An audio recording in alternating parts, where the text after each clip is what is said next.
Oi, Adriana. Olá! Quanto Gente, tempo? não estou mais congelada. É, agora resolveu. Não é, menina? Não sei o que que É, era.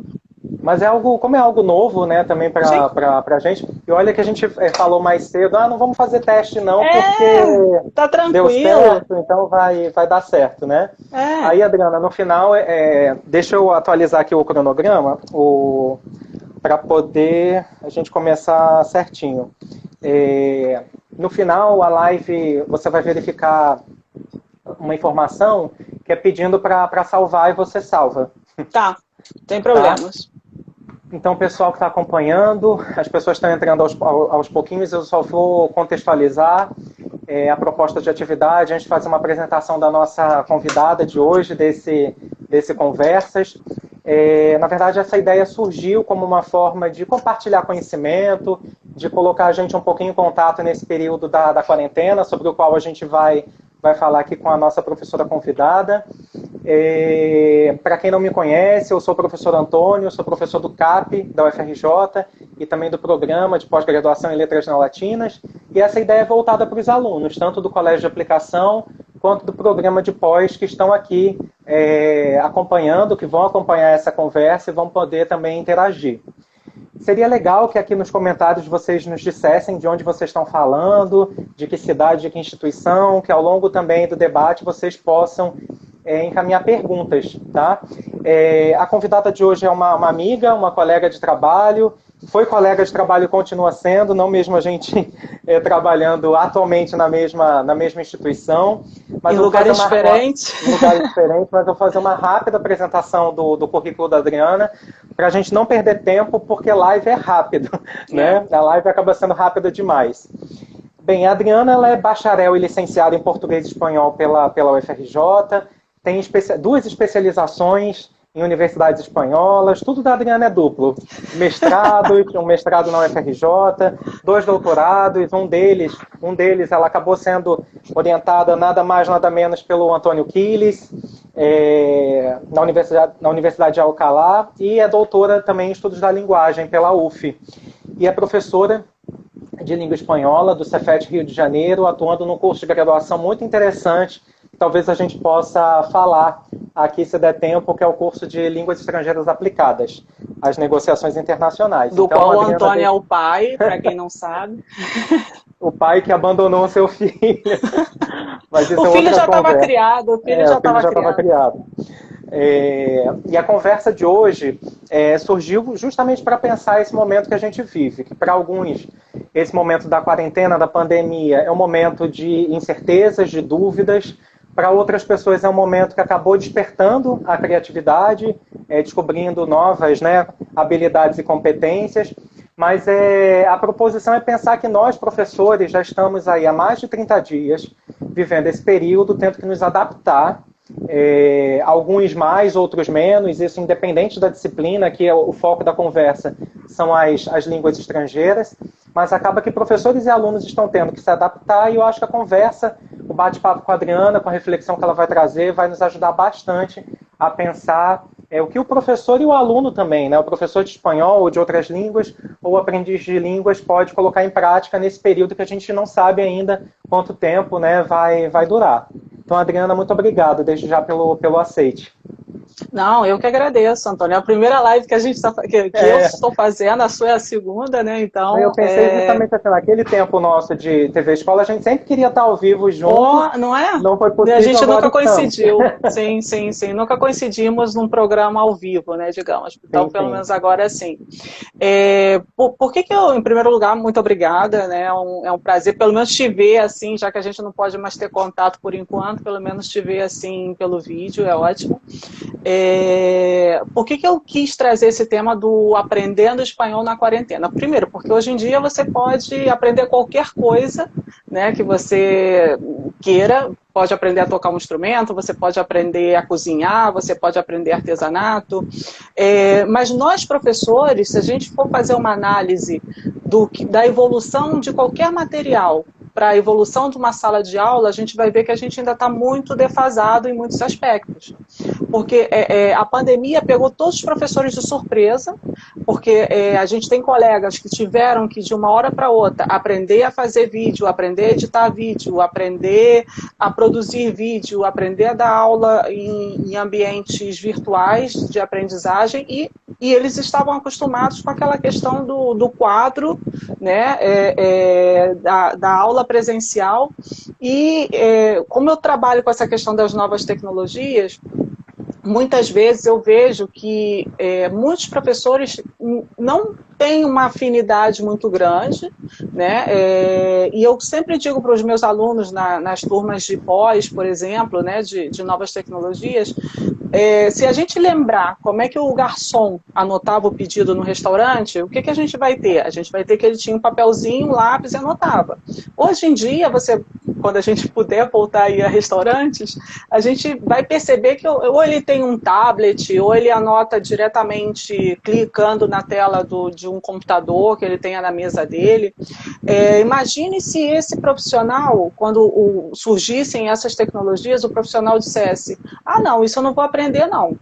Provavelmente ele estaria na rua, né? Então, nós professores, às vezes, ficamos mais presos àquela... A nossa cultura é uma cultura muito afetiva, isso é ótimo, né? Mas, ao mesmo tempo, o aluno brasileiro ele também não quer ter esse trabalho de estudar sozinho, né? Ele quer tudo mastigado, ele quer receber o conteúdo, mas a gente tem que partir do pressuposto que a gente tem que ensinar os nossos alunos que eles não são caixinhas vazias que a gente vai encher. Eles têm que colocar parte deles também, né? Eu sempre conto para os meus alunos uma historinha do Quino, que aparece uma senhora gordinha, aí ela estaciona o carro na frente da igreja e vai rezar. E aí você vê ela rezando, aí aparece que ela é gordinha, ela está pedindo, né, tá nas suas orações para ficar magrinha. E pronto. E aí quando ela sai da igreja, o carro dela sumiu e no lugar tem uma bicicleta. Então é aquela história, né? Os nossos alunos, e aí eu falando especificamente do Leane, eles não podem pretender ser bilíngues ou trilíngues, como é o caso do curso, só com aquelas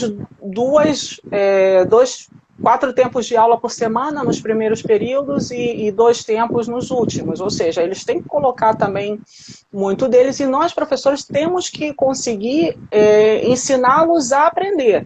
Né? Porque, primeiro, eu acho que a evolução, no caso, vai ser, não é que a figura do professor vai desaparecer, mas a ideia é a gente tem que começar a se adaptar também a ser guias, né? A ser tutores para que o próprio aluno ele vá procurar a aprendizagem dele e chegue no patamar que ele queira chegar. Porque se for só ficar esperando, não, sala de aula, né? Se eu não estiver aqui fazendo meu exercício de gramática, se eu não estiver preenchendo o espaço em branco, eu não estou aprendendo. E não é por aí. A gente tem que começar a mudar um pouco essa mentalidade nossa primeiro e do próprio aluno depois, né? Porque senão a gente não vai avançar. E aí acontece uma pandemia como essa, fica todo mundo louco, desesperado, e agora como é que eu faço? Quando eu falo em aprendendo espanhol na quarentena, não só aprendendo espanhol na quarentena, você pode aprender uma série de coisas, né, durante a quarentena. As pessoas estão se reinventando e a questão é não ter medo das novas tecnologias, não ter medo a inventar. Eu já vi uma série de vídeos de pessoas que começaram a dar aulas virtuais e aí aparece o marido de cueca atrás, aparece o filho gritando. Quer dizer, existe uma série de problemas nesse sentido, cachorro latindo, né? Então aparece uma série de problemas nesse sentido que você, ao início, né, você vai tendo que se adaptar, mas a gente precisa evoluir. Se a gente tirar uma foto de um avião assim que ele começou a ser construído, um avião de agora, a gente vai ver muita diferença. Agora vai tirar uma foto de uma sala de aula dos anos 50 e uma sala de aula agora. Não mudou.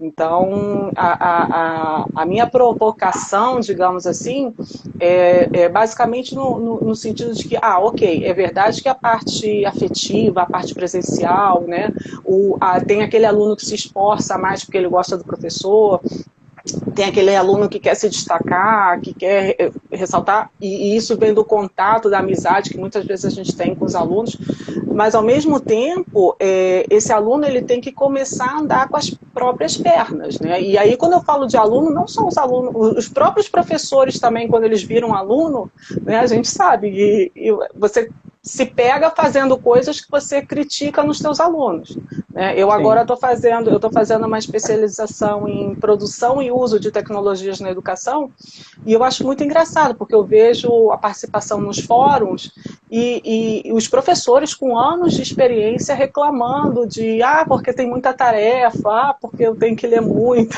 assim. Quer dizer, tudo aquilo que você pede para o seu aluno, quando é com você, você reclama nesse sentido, né? E o futuro, infelizmente, ou felizmente, não sei, esse é o caminho, é o das novas tecnologias, é o das mídias, é o das redes sociais, é o das lives, né? Todo mundo tem que se reinventar de uma determinada maneira. Infelizmente, agora a gente teve que fazer isso em função da pandemia, né, do coronavírus. As aulas presenciais que tiveram que passar a ser virtuais, mas nem todas as instituições têm essa estrutura, né, para passar assim de uma hora para outra. Outras sim vão um pouco mambembe, né? E a educação à distância no Brasil ela ainda é muito discriminada, né? Então, e eu acho que é engraçado, lá na Espanha tem a Universidade Nacional de Educação à Distância, a UNED, e todo mundo foge dela, porque ela é a mais difícil que tem.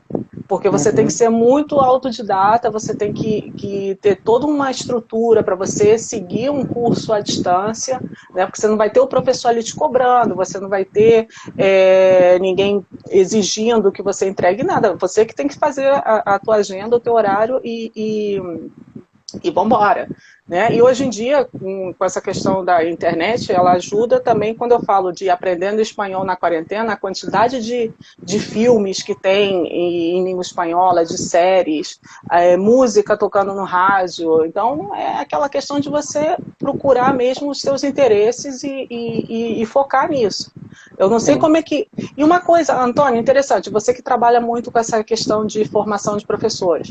Eu acho que já está faltando há bastante tempo na faculdade de formação de professores uma disciplina voltada para isso. Voltada para a questão das novas tecnologias, voltada para a questão de produção de material digital, discussão sobre letramento digital, né? Porque também não é justo você exigir de um professor que não tem formação nenhuma com relação... Eu não estou dizendo para ninguém estudar informática, não se trata disso. Mas algumas ferramentas que são úteis para determinados assuntos, né, que eles tenham um mínimo de conhecimento. A gente conhece pessoas que sequer sabem usar um Word.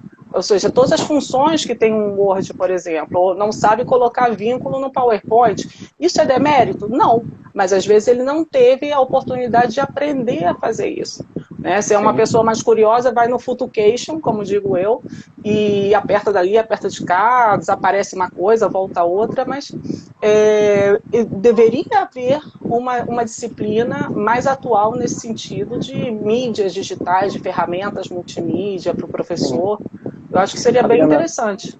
Só para não perder aqui porque você já colocou muita coisa interessante aqui para o debate, eu estou vendo algumas perguntas, assim, no final vou tentar retomar algumas. Claro que assim, a pandemia foi uma situação que ninguém estava esperando e isso demanda também uma preparação rápida daquele docente, né, do que eu vou fazer a partir de amanhã, já que a minha escola demanda que acaba demandando que eu trabalhe com novas tecnologias. É um pouco diferente quando a gente tem uma formação para trabalhar com novas tecnologias, ou ferramentas, ou recursos tecnológicos no decorrer da sua formação. Eu acho que assim, nós fomos de geração de curso de letras muito próxima, que não tinha isso, não se discutia isso, como atualmente ainda não se discute. Então a gente acaba chegando um pouco à conclusão que quem acaba levando mais tecnologia até o presente momento para a sala de aula é porque ou tem uma afinidade de interesse por esse tema, desenvolveu, na verdade, um gosto e uma certa efetividade, né, a partir do momento que você coloca algumas ferramentas em prática. Isso também faz um grande diferencial, mas ao mesmo tempo Isso não impede que uma aula dita tradicional, quando eu falo tradicional aqui é no sentido de trabalhar com texto no papel ou só em áudio, né, não possa ser interessante, né? É uma grande discussão Com certeza.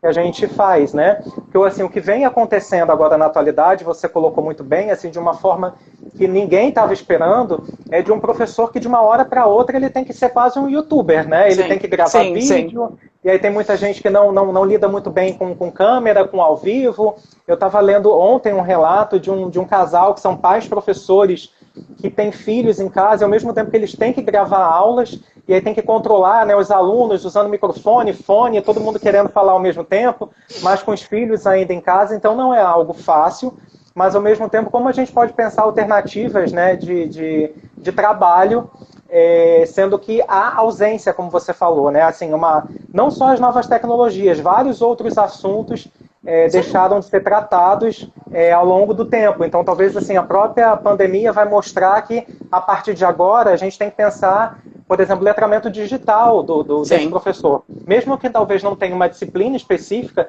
que a gente trabalhe mais esses textos que circulam no suporte digital. E não meramente projetar um PDF em sala de aula ou um PowerPoint, isso significa que a gente vai estar trabalhando, né, com novas tecnologias. A própria questão de você dizer assim, não, como você falou, né, eu vou projetar um PowerPoint, eu vou fazer um jogo no Kahoot, por exemplo, eu vou trabalhar com o Geniali. Não necessariamente você está usando novas tecnologias da maneira que deveria, porque a única coisa que você está fazendo é o que a gente chama de uma tradução intertextual, ou seja, o aluno, em vez de estar lendo no papel, ele está lendo ali no projetor. Mudou alguma coisa? Não sei.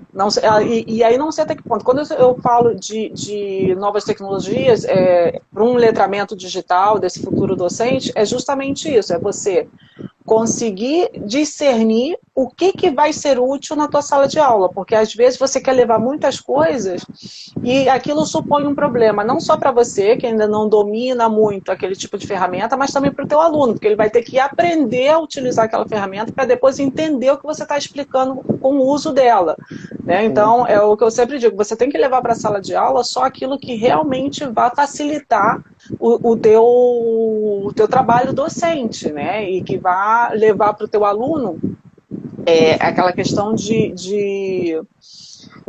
não, isso, bom, o professor está inventando mais uma coisa para eu aprender, né? Não pode ser isso, tem que ser algo mais natural. O Mark Prensky, ele começou com uma terminologia de nativo digital e imigrante digital, que se a gente aplicar aquela questão das línguas estrangeiras, né, o nativo digital, o que seria? Seria essa geração que já nasce com essas novas tecnologias, né, que já não sabe que existiu uma máquina fotográfica analógica, não sabe que existiu uma máquina de escrever, né? Então, seríamos chamados nativos digitais. E os imigrantes digitais seríamos nós, que pegamos toda essa fase e estamos tentando aprender a lidar com esses novos recursos que surgem.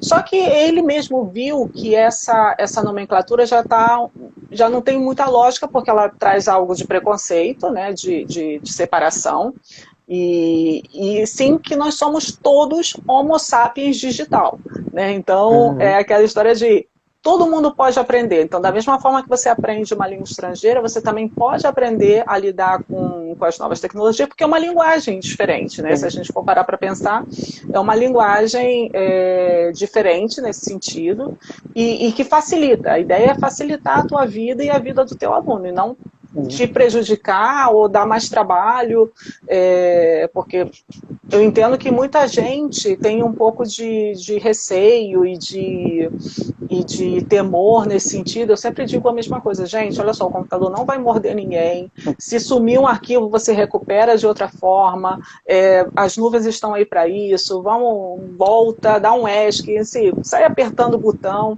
porque a ideia é assim, já que a gente não tem uma formação técnica específica, você vê, eu trabalho com isso há algum tempo, só agora eu estou fazendo uma especialização específica em produção e uso de tecnologias, porque tudo que eu usava era de coisas que eu tinha buscado, que eu tinha lido, que eu tinha feito, que eu tinha testado, né?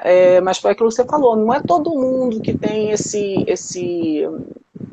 essa ideia ou essa curiosidade. E às vezes se a escola, né, ou se a tua instituição te obriga a trabalhar com isso, o que você vai fazer? Vai dizer, não, isso eu não vou aprender não, você vai ser mandado embora. No caso de funcionário público, não, ok, mas aí os alunos vão começar dizendo, aquele professor ali, ó, sabe nada, entendeu? Fica todo enrolado. Aí, enfim, isso também é desagradável, né? Mas a ideia é justamente, e as novas tecnologias eu acho que propiciam essa questão da troca, porque o que eu digo sempre, o professor ele envelhece, o aluno não. Né? Porque você está ali em sala de aula, as turmas vão e vêm, e elas continuam daquela idade, né? E você não, e você vai envelhecendo, então ou você se adapta, ou você vai ficando para trás também, nesse sentido, né? O que eu estou vendo aqui alguns comentários, assim, depois eu pretendo voltar a alguns que ficaram, já fiz um registro aqui, mas, por exemplo, a Luiziane, do Instituto Federal de Santa Catarina, menciona que não é só oferecer uma disciplina na graduação, às vezes a gente precisa também de um currículo mais integrado. A Patrícia Medina, que foi nossa aluna do Leane, eu acho que já é egressa, né, talvez, mencionou um ponto que eu justamente ia te perguntar, Adriana. Realmente, nesse momento, né, de pandemia, de quarentena, vem à tona dados da realidade do nosso país. Por exemplo, nem todos, ou seja, vivemos uma sociedade desigual, nem todos os alunos, principalmente das escolas públicas, dispõem de computador, de acesso à internet. Então, ao mesmo tempo, as escolas demandam isso, né? Principalmente as privadas têm essa facilidade, você colocou isso. As públicas, por outro lado, precisam de alguma forma se aproximar desse aluno e fazem uso de uma tecnologia, mas às vezes acabam excluindo porque são atividades que não vão inserir todos, inclusive os próprios professores, né? Sim. Eu trabalho também no colégio de aplicação em que nas primeiras trocas de e-mail, os professores também, alguns professores substitutos, que não dispõem de computador para poder desenvolver um trabalho em casa.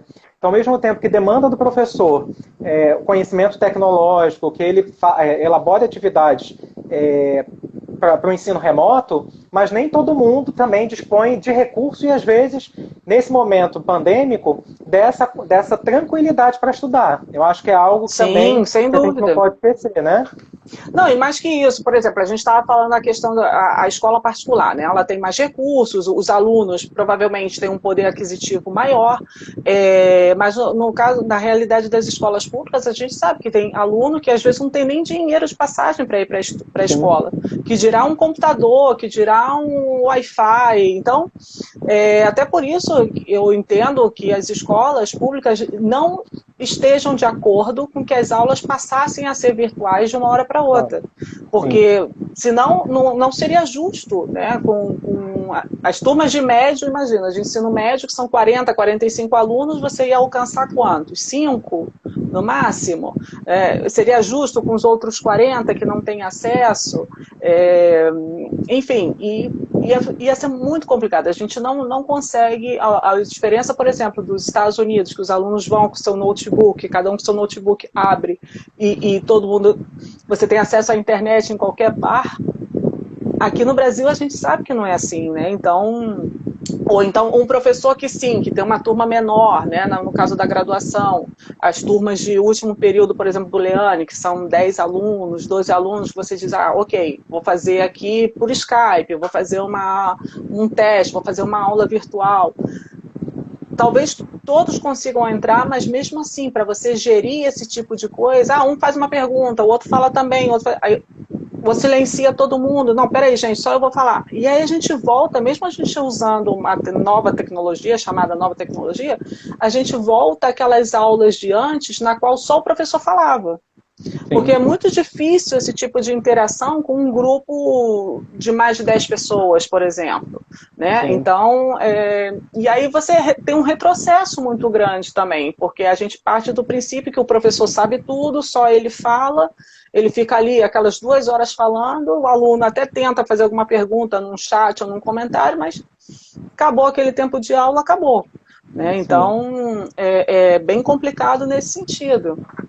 O que eu ia te perguntar, justamente indo nessa linha de raciocínio, tem até um comentário aqui, eu acho que é do professor José, quer dizer que eu acho que eu posso casar junto com essa pergunta. ele cita, na verdade, um tipo de ferramenta, de recurso específico, que tem esse perigo, às vezes, de alguns recursos acabarem ficando só no âmbito da motivação, do entretenimento, mas eu ia te perguntar, assim, você como especialista em novas tecnologias, o que seria talvez mais interessante, atividades sincrônicas ou assincrônicas? Principalmente para quem não tem muita experiência com nenhuma das duas. Híbrido, Antônio, híbrido. No mundo, nesse ambiente das novas tecnologias, o ideal é que você não foque só num tipo de metodologia, né? Quanto mais flexível, quanto mais híbrido, quanto mais atividades você faça, melhor. Inclusive, existe uma coisa que eles chamam de princípio da redundância, ou seja, você tem um e-book que está falando sobre determinado assunto, você grava um vídeo falando sobre aquele mesmo assunto, você coloca um PowerPoint também que traz aqueles elementos. Então, mesmo que sejam mídias diferentes, materiais diferentes, você pode falar sobre aquele mesmo tema. Por quê? Porque vai ter um aluno que vai preferir ler o e-book, vai ter outro que vai preferir ver o vídeo, vai ter outro que vai preferir ver os slides. Então, você tem com isso também um respeito ao tipo de aprendizagem que cada um tem, a forma de aprender que cada um tem. Isso é uma vantagem que as novas tecnologias proporcionam nesse sentido. E tanto encontros síncronos, né? Você marca, vamos supor, tal dia, tal hora, a gente vai ter um bate-papo na plataforma para tirar dúvidas, para fazer perguntas. E, fora isso, na plataforma, no momento que vocês puderem, no momento que vocês conseguirem uma conexão, no momento que vocês tiverem um tempinho, puderem entrar, vocês entram, aí vocês veem os vídeos que estão lá, vocês leem os livros ou os textos, vocês publicam coisas no fórum. Então, a ideia é sempre não ficar fechado só num tipo de ensino, mas fazer uma modalidade que eu chamo de híbrida, né? O híbrido me persegue, Antônio. Uhum. Não, isso que eu estava, antes de iniciar o papo, eu falei, bem, a tese da Adriana, se a gente puder falar também mais para o final, né, tentou mostrar um som híbrido do espanhol, né, entre os falantes cariocas. Mas assim, Adriana, novamente voltando a essa questão do sincrônico, do assincrônico, eu acho que assim, a gente tem, pelo menos nas escolas do Rio de Janeiro, algumas escolas que dispõem já de plataformas, por conta desses sistemas, né, de educação que daria uma outra fala, sim, que ao mesmo tempo que parece que facilita o trabalho do professor, mas acaba gerando uma camisa de força, né? Sim. Limita um pouco a liberdade, e isso acaba desencadeando na prática, porque o que você está falando aqui é o que a gente quer levar o aluno a atividades que despertem nele a curiosidade, esse envolvimento, pela tecnologia e por vários saberes. Mas, ao mesmo tempo, a gente tem escolas que limitam também o trabalho criativo do professor. Né? Sim, até porque são aqueles cursos chamados semipresenciais, né? Que você tem que ter uma parte presencial e uma parte obrigatoriamente à distância. Enfim, você tem que dar uma camisa de força ali, você tem que seguir aquilo. Talvez eu possa casar aqui uma pergunta. Tem um perfil que é Teacher, eu acho que já fez várias perguntas, eu não conseguia ainda anotar todas, mas para mim delas, as perguntas não estão subindo, ficaram mas, assim, congeladas aqui. Era a nossa opinião, mas eu prefiro repassar para você, em relação à sua visão também de formação de professor em EAD, totalmente EAD, né?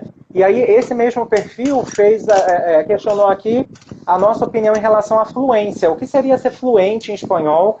E aí a gente volta àquela discussão que você já pontuou, eu também, sobre essa carência de formação de uma disciplina, talvez específica, duas, que leve a ele a pensar, né, ser professor nesse contexto digital e também de elaborar materiais para essa esfera. Sim, mas no caso, fluência digital em língua espanhola ou fluência de língua? A pergunta fluência de língua. Do perfil porque ao mesmo tempo tinha várias perguntas. Assim, eu estou selecionando pelo menos duas que passaram por aqui, que eu acho que cabem nesse papo que a gente está tendo em relação assim, a plataformas, porque normalmente um curso de letras à distância também tem uma plataforma e o professor se insere naquele trabalho que está sendo desenvolvido.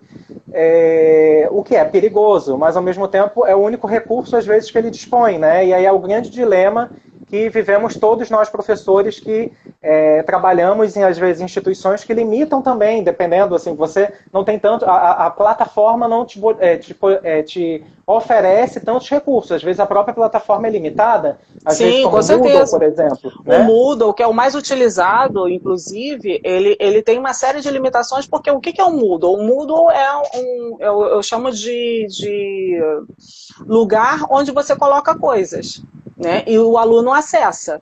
Mas, por exemplo, eu estava até vendo um vídeo outro dia no Moodle que o professor está sentado assim e ele fica: olá, estudantes. Este capítulo será para falar sobre... Aquilo dá um nervoso, né? E aí o que acontece? Eu sou muito ansiosa, então como aluna, Adriana como aluna, não consigo ver um vídeo daquele. Aí o que eu faço? Eu vou para a parte dos slides, né? Porque é a mesma coisa, só que escrito em slide, e eu vou passando, porque eu leio muito rápido, eu tiro o som, e aí eu vou passando aqueles slides. Então cada um, nesse caso, mas aí claro, nós somos adultos, cada um vai achando a sua forma de lidar com esse tipo de educação à distância. Eu entro lá nos fóruns, eu respondo as perguntas, eu faço as provas, né, que são todas também de múltipla escolha, nesse sentido. Mas eu entendo que essa questão como é que você trabalha a questão da pronúncia num ambiente virtual, né, num ambiente de educação à distância. Primeiro, a pessoa volta a te falar e volta a lembrar da historinha do Quino. Né? No espanhol a gente diz, a Dios rogando e con el mazo dando. Se o aluno for esperar que num curso de espanhol à distância ele vá sair fluente só sem praticar, sem ouvir, porque é o que eu digo sempre, para você pronunciar bem uma língua estrangeira, tem que ouvir bem os sons. Né? Você não é capaz de ouvir, de pronunciar um som que você não ouve. Não só pelo fato dele não existir na sua língua materna, por exemplo, para você poder fazer algum tipo de associação, mas também porque você tem que ter uma compreensão discriminar aquele som para você poder pronunciar. Então, por exemplo, eu tive uma colega no doutorado lá na Espanha, que ela era venezuelana, e ela queria muito aprender o português. Só que o que acontece? Por que é muito mais fácil um brasileiro entender um hispano falante do que ao contrário? Porque nós temos todos os sons que eles têm, mesmo que estejam em lugares diferentes. Mas eles não. Então, eu lembro que ela cantava aquela País Tropical, era muito engraçado, porque eles não têm nasais, eles não têm sonoras, né? Então, ela cantava Moro, País Tropical, abençoado por Deus, bonito por natureza, que beleza. Aí vamos supor, não, ela quer melhorar a questão da pronúncia dela em língua portuguesa, digamos assim. Então, a primeira coisa que ela vai ter que fazer é ouvir. Né, ouvir os diferentes sons da língua portuguesa para poder ir praticar. É aquela história de como você aprende a tocar um instrumento. Eu sempre digo que isso aqui, quando a gente fala numa língua estrangeira, você está tocando um instrumento, e é um instrumento diferente. Mesmo que ele tenha a mesma forma, né? Um violão, ele não tem o mesmo som de um violino, apesar deles terem a mesma forma, mas são cavidades diferentes. Né? Então eu digo, por que a nossa voz muda quando a gente fala numa língua estrangeira? Porque apesar de ser uma mesma cavidade, você está emitindo sons que são diferentes. Então, por isso você precisa praticar. Da mesma forma, quando você começa a tocar um violão, sai calo no dedo, né, das cordas, você fica olhando para ver onde é que você vai botar o dedo para tirar determinada nota. Numa língua estrangeira, a mesma coisa, você tem que treinar. Deixa eu ouvir. Como é que é esse som? Foi assim? Então, a primeira coisa é abrir o ouvido. E isso, à distância, você também pode fazer. Volto a dizer, hoje em dia, com uma quantidade de séries, de canais de televisão, de filmes em língua espanhola ou em língua inglesa, ou o que for, tem um exercício que eu costumo passar muito para os meus alunos, os que quiserem, né? Para melhorar a questão da fluência na língua, é assim, vamos supor, você...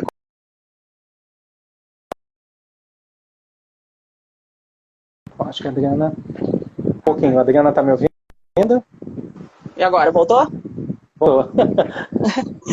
Então, é o que eu costumo dizer, por exemplo, um exercício que você tem, que você pode fazer, quem quiser melhorar a fluência, e que eu ensino muito para os meus alunos você vê, por exemplo, uma série em língua espanhola, né? Hoje em dia você pode parar, ou põe um canal de notícias em língua espanhola.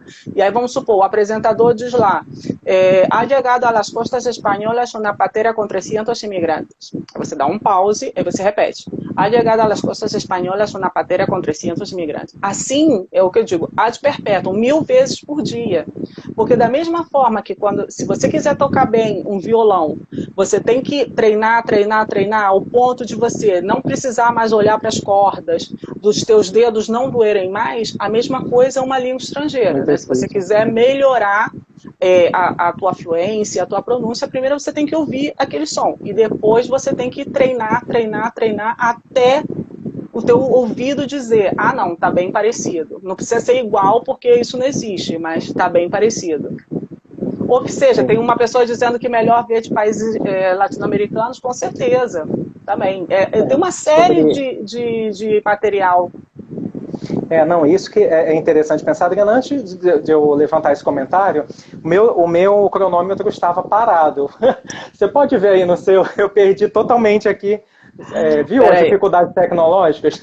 Menino, tô dizendo. Não, porque eu soltei aqui, mas em algum momento eu esbarrei e ele parou de contar. E aí eu tô meio preocupado agora, sem saber quanto tempo. O que eu ia falar, se você puder vendo aí o tempo, é porque também assim, a gente é de uma geração que não tinha tanto recurso de material didático, ainda da geração da fita, do jornal impresso, e hoje em dia os professores e os alunos eles dispõem de muitos recursos, a ponto de a gente também ter critério na escolha.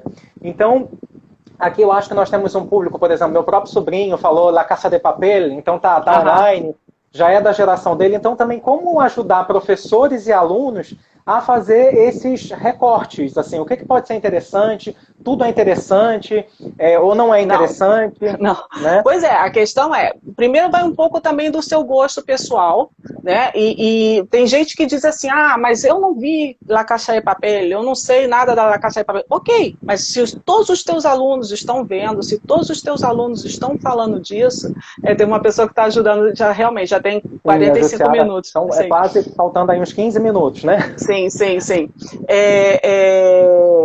E aí, quer dizer, vai depender muito também das suas escolhas, né? Porque é aquela questão, vamos supor, tem aluno que gosta, eu digo sempre a mesma coisa para eles. Falei, gente, vocês têm que escolher o que vocês gostam mais, né? No sentido de auditivo mesmo. Eu gosto mais do espanhol que se fala na Espanha. Então eu vou ver séries espanholas. Eu gosto mais do espanhol que se fala no México. Então vou ver coisas relacionadas com o México. Por quê? Porque a ideia é você escolher, como nós somos estrangeiros do idioma, o que eu digo sempre você escolhe o que você quer falar, ou como você quer falar, e você mantém uma coerência desse tipo de pronúncia, entendeu? Porque a ideia o importante é não o importante é não ficar, eu tenho todas, eu falei pro pessoal, inclusive a última, não deu tempo deles me darem, porque entrou em pandemia, mas eu falei, vou fazer uma coleção de todas as canecas do Leandro. Então, assim, o importante é que o próprio aluno ele pode ter essa maturidade de escolher, ou por experiências, ou porque eu fui para a Argentina, fiz um curso de imersão, ou eu fui para a Colômbia, ou eu fui para a Espanha, enfim, isso é indiferente, né? Não existe uma melhor ou pior que a outra. Mas a questão já que você escolheu um tipo de sotaque, vamos colocar dessa maneira para que todo mundo entenda, você se mantém coerente ali, né, daquela forma. E você como professor, por exemplo, o meu input ele foi todo peninsular. Né? Então, eu sei de alguns tipos de pronúncia de outros países, mas por quê? Porque eu estudei o alfabeto fonético de cada um deles, porque o meu doutorado é em fonética e fonologia, então eu conheço.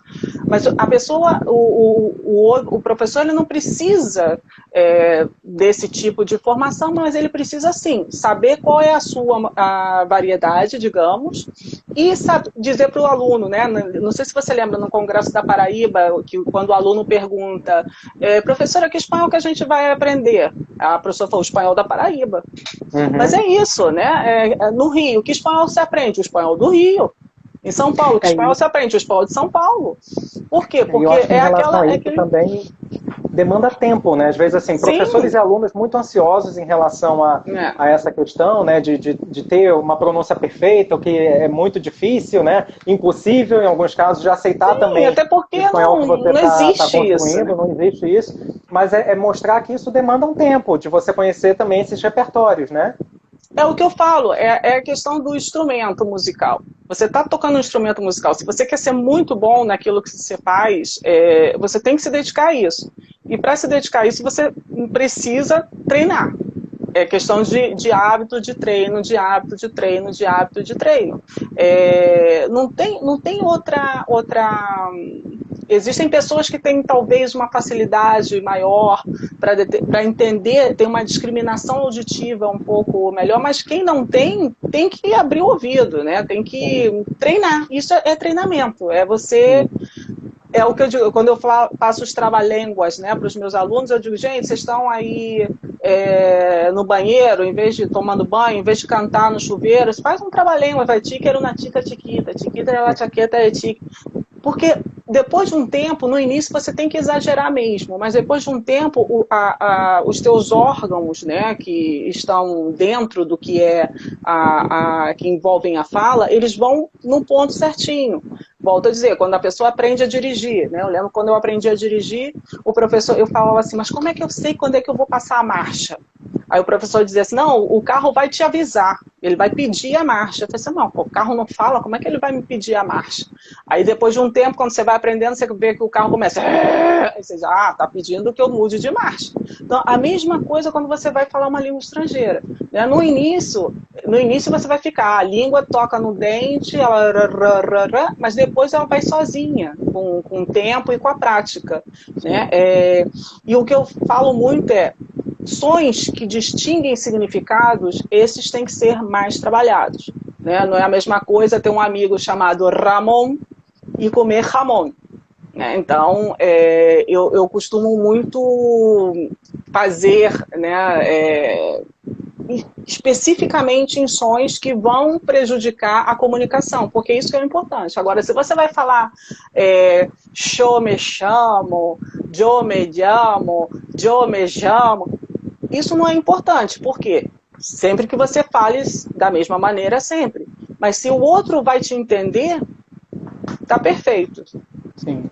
Adriana, como eu acho que a gente está se encaminhando quase para o tempo final, eu queria saber assim, de você, como você está lidando com a quarentena em relação à preparação das suas aulas, ou seja, que talvez orientações você poderia dar como para os professores que estão aqui. Eu acho que para os alunos a gente acabou já dando sugestões nessa última fala sua de recursos. E aí, se você puder, nessa resposta agora, tirar uma dúvida minha. Isso que a gente está vivendo agora, querendo ou não, já são aulas invertidas? Ou seja, o professor meio que com seus alunos, quem está tendo contato, já está fazendo uma aula invertida? Não, porque a aula invertida, ela parte do seguinte pressuposto, ela parte do sentido de que você avisa para o seu aluno o que você vai trabalhar na aula seguinte, você manda para ele o material, né? Ele tem que ler previamente, se for algum artigo, ele tem que ler o artigo previamente, ele tem que pesquisar determinado tema, para que quando chegue o encontro virtual, ele já tenha todo esse material preparado e ele já saiba exatamente sobre o que vai ser falado. Né? Então, esse é o princípio da aula invertida. Mas se você só marcar com o teu aluno, tal dia, tal hora a gente vai ter aula virtual, não é aula invertida, é você passar um contexto que antes era presencial para um contexto que era virtual. Eu atualmente estou utilizando uma ferramenta da Microsoft, estou aprendendo, né, a utilizar essa ferramenta, que é o Microsoft Teams, porque no início estava todo mundo usando o Zoom, né, não só para aulas, mas para reuniões e tal. e o Zoom começou a ter problemas de privacidade, e a Microsoft Teams, as empresas, elas têm a licença, né? As instituições, as universidades, o Cefet tem licença, o Instituto Cervantes tem licença, então eles têm a sua licença, e aí é um ambiente muito mais seguro. E você, da mesma forma que seria no Zoom ou no Skype, você convida, você faz as suas turmas, você faz os teus grupos e você convida aqueles alunos para fazer parte desse grupo, e você pode agendar, digamos assim, as aulas. Você pode ir programando as aulas, e aí sim, pode funcionar com o princípio de sala de aula invertida, porque você tem umas pastas nas quais você pode ir subindo arquivos, textos, tarefas, questionários, e o aluno ele tem um prazo para fazer aquilo que normalmente é antes do encontro virtual. Então, nesse princípio, sim, mas se você só marcar com o aluno e disser, não, tal dia, tal hora a gente vai se encontrar para conversar, para falar, para dar aula, não é aula invertida. A aula invertida, ela parte do pressuposto de que você primeiro, você dá o material para o aluno, você dá o tempo para o aluno, você pede para o aluno fazer algo, para que no dia da aula mesmo ele só comente o que ele achou. Beleza. A Jussiara avisou aqui que já são, acho que já tem quase uns 55 minutos de live, então a gente já deve estar quase nos finalmente. Estão Tudo quase bem que derrubando a gente. Começamos um pouquinho depois, mas assim, se cair, desde já eu agradeço a presença de todo mundo que acompanhou aqui a nossa discussão, da minha amiga, da professora Adriana, que também se colocou hoje disponível para conversar. Só queria destacar aqui a tese da Adriana do ano passado, do segundo doutorado que foi defendida, uma leitura muito interessante que nos leva a pensar sobre uma possível pronúncia do espanhol por cariocas, por ou seja, espanhol no Brasil, sim. por professores. Isso, acredito que já esteja disponível aí para leitura, mas um estudo que vai ter uma grande repercussão aí para a nossa área. Até porque, Antônio, todo mundo só fala desde a perspectiva do aluno, né? Como é que esse aluno está pronunciando, como é que esse aluno está aprendendo, mas, ok, qual é o input que ele está recebendo, né? A minha grande discussão é essa. Eu posso exigir que o meu aluno pronuncie determinado som se eu mesma, como professora, não produzo esse som? E é importante eu produzir esse som ou não, né? Então, a tese, a discussão foi bastante nesse sentido, de que eu não preciso falar como não sei, o espanhol madrilenho castiço ali do centro. Não, se eu conseguir produzir um som que seja inteligível e que seja aceitável, eu também não posso exigir que o meu aluno, que tem contato comigo, que recebe de mim um input, produza aquele som do espanhol madrilenho do centro ali, da castiço da península, entendeu? Então, é bem esse encaminhamento no sentido do estudo. Bom, pessoal, antes que eu esqueça, eu queria já deixar o convite para a próxima live, que vai ser sexta-feira, com a professora a doutora Camila, do Centro Paula Souza de São Paulo, sobre fins específicos. Vai ser uma discussão também importante na academia, já que a gente tem carência disso. Adriana, ele costuma avisar, pelo menos foi assim, quantos minutos faltam. Como ainda tem tempo, tem uma pergunta. O pessoal está agradecendo, está elogiando. Quem, por acaso, não teve a sua pergunta aqui respondida depois, pode entrar em contato com a professora Adriana, aqui pelo Instagram, comigo também, que a gente tenta ajudar a responder. A Fernanda, que tem uma live da Fernanda daqui a pouco, já estou divulgando. Fernanda foi minha ex-aluna, uma live com a Tatiane, vai ter uma da Lab às 7, uma da Fernanda às 8. Não, agora a gente está no universo das lives, gente. Ela está perguntando, Adriana, se você pode divulgar o nome do curso onde você faz essa especialização em mídias. Não sei se sim, cabe ou não. Sim, é o da UFSCar. É um curso totalmente online também, da Universidade Federal de São Carlos, e se chama Educação e Tecnologias. Antigamente tinha uma na UF, com vários polos no interior do Rio, que era inclusive de elaboração de material didático, né? Então, esse curso, ele tem o que eles chamam de várias trilhas, né? Então você podia escolher, dentro do grande tema, que era educação e tecnologias, você podia escolher gestão da educação digital, jogos e gamificação na sala de aula, tinha uma série de trilhas e eu escolhia de produção e uso de tecnologias na educação. né? Porque, para mim, eu acho que é mais interessante. Adriana, tem uma pergunta aqui, quer dizer, duas perguntas. As lives são sobre temas de assuntos relacionados a ensino de línguas. Eu não quis limitar só ao espanhol, porque há assuntos aqui que são pertinentes às línguas. E tem uma pergunta do meu sobrinho, de 13 anos, para você, o que é input? Porque talvez não seja claro para todo mundo. Entrada. É a entrada que a gente recebe, né? Porque a gente usa, em línguas a gente usa input e output, ou seja, a entrada e a saída.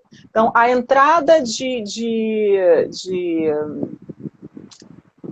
pronúncia que esse meu aluno está recebendo, né? Como é que ele está ouvindo a minha pronúncia, eu não posso exigir que ele tenha uma saída diferente da que ele está recebendo, né? Diferente da entrada. Por isso manda um beijinho para ele. Não, a gente vai recebendo aí no decorrer do tempo, até eu acho que era uma pergunta anterior, como a gente também vai aprendendo língua espanhola, vai recebendo input, vai estudando até hoje, né?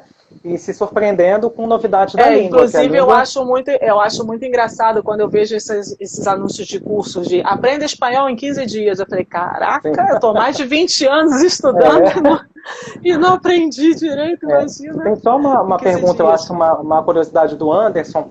Para você, como foi, Adriana, seu processo de... sua experiência... Calma aí, eu acho que a primeira experiência como professor em língua estrangeira. E é o que eu falei, a gente está no finalzinho da live, se cair eu já agradeço a todo mundo, faço convite para sexta-feira e agradeço também a Adriana. A minha primeira experiência foi muito louca, porque eu passei para professora substituta da UFRJ e fui dar aula para colegas que tinham entrado comigo, né? Porque eu terminei em 3 anos e meio. E aí fiz um concurso para professor substituto daquele, assim, minha orientadora, a professora Consuelo, até falou assim, não, Adriana, faz porque tem uma que é mestre, outra que é doutora, e você não vai passar não, mas só para você ver como é que é o concurso. Eu falei, tá bom. Fui fazer o concurso e passei. Eu falei, e agora? O que eu faço? Agora você tem que assumir, então a gente pega essa vaga. Eu entrei na sala de aula, vi os meus colegas, né, que tinham entrado comigo no Espanhol 1, e eu recebi muita rejeição nesse sentido. Tipo assim, o que você está fazendo aqui? Você entrou junto com a gente. Eu falei, pois é, eu entrei junto com vocês, mas eu saí antes de vocês e eu passei nesse concurso. Então agora vou tentar fazer o melhor possível, mas as pernas tremiam que nem um flan. Eu acho que esse relato é legal, porque nem sempre a gente, apesar de demonstrar que está ali sendo professor da turma, aparentemente preparado, mas internamente eu acho que o professor lida com essas dúvidas, inquietações, nervosismo, até hoje quando a gente vai no congresso internacional, né, isso eu acho que é legal compartilhar, né, porque a gente de uma certa forma já tem um tempo aí na profissão. Tem uma outra história aqui que é mais anterior ao meu relacionamento com a Adriana no Cefet. Não, pode falar, Antônio, pode falar que eu fui sua professora. Eu dei aula para o Antônio, série, né? Nossa Senhora. E ele achou as provas que eu fiz para ele, nossa. Sim, eu falei, eu tenho provas, né? Então, para mostrar assim, que a gente vai lidando com situações novas na carreira. Então, foi sua professora no ensino médio, vira sua colega de trabalho, artigos juntos que nós temos, e situações novas que vão surgindo e nos levando a pensar aquele contexto. Então, também, nós que trabalhamos no Cefet, quando eu pensei na universidade que iria trabalhar para um fim específico, que é o assunto da live de sexta-feira, quando imaginei que ia dar aula numa universidade tecnológica, que demanda também um certo conhecimento de tecnologias, né? Então, são coisas que a gente vai aprendendo e vai lidando, como agora, nessa situação de pandemia, que cada um de nós, né, apesar das diferenças sociais, a gente está tentando fazer o melhor trabalho, pensando, né, na nossa contribuição para a sociedade e também pensando nos alunos. Sim, sem dúvida, mas assim, a incerteza e ainda mais que era uma turma de universidade, colegas que tinham entrado comigo e eu ali, eu falei assim, gente, e agora? O que eu faço? E aí foi o momento em que eu mais estudei, em que eu mais me dediquei e no final foi legal porque eles vieram e me agradeceram, porque às vezes eu tive isso na Espanha, professores com currículos fantásticos e que não eram capazes de transmitir o conhecimento que tinham, né? Então, às vezes você diz assim, do que adianta ser isso e ficar com o conhecimento todo para ele. Então, a gente encontra isso também, né, no meio do caminho. Então, eu me dediquei e aí consegui ensinar o que eu estava aprendendo também, né? Porque eu continuava aprendendo, e no final foi legal porque eles vieram me agradecer, né? As aulas. Eu peguei 3 turmas Sim. Não, e é um espanhol desafio 5, já para quem literatura. está iniciando a carreira, quer dizer, iniciando entre aspas, porque a gente já é professor, né, em Sim, experiências anteriores, mas é uma responsabilidade grande, né, de já começar no ensino superior. Isso envolveria aqui uma outra discussão, né? Não é a sim. mesma coisa dar aula no curso de línguas, na escola, na Não. universidade, né? Demanda aí leituras, maturidades, né, desse profissional. Bem, pessoal, mais alguma pergunta antes da gente Antes encerrar de aqui? derrubarem a gente, É, antes de derrubarem a mas gente. ele costuma avisar também quando o Sim, tempo. Mas na live da semana passada foi tão rápido quando avisou que não deu nem tempo, né, de de se dizer despedir tchau. na Assim pelo primeira live. menos a gente já vai se despedindo Sim, tem mais com alguém, antecedência. um perfil JLS, que queria fazer uma pergunta, vamos ver se dá tempo. Mas, Adriana, obrigado por trazer esse debate para a Eu que gente agradeço, pensar Antônio. na nossa prática e também quem está aqui, como meu sobrinho, por exemplo, que é aluno de espanhol também na escola, como pode se aproximar mais essa língua, Diz né? para ele ver o meu canal, Antônio? Ah, isso, estava totalmente esquecendo para você divulgar o seu canal. Então vamos usar agora o Não, tempo para você falar é da Ariel. Dariel, espanhol para todos. Ah, peraí, deixa eu pegar aqui, peraí. Ah, teremos. Eu viajei com a Ariel também para Córdoba.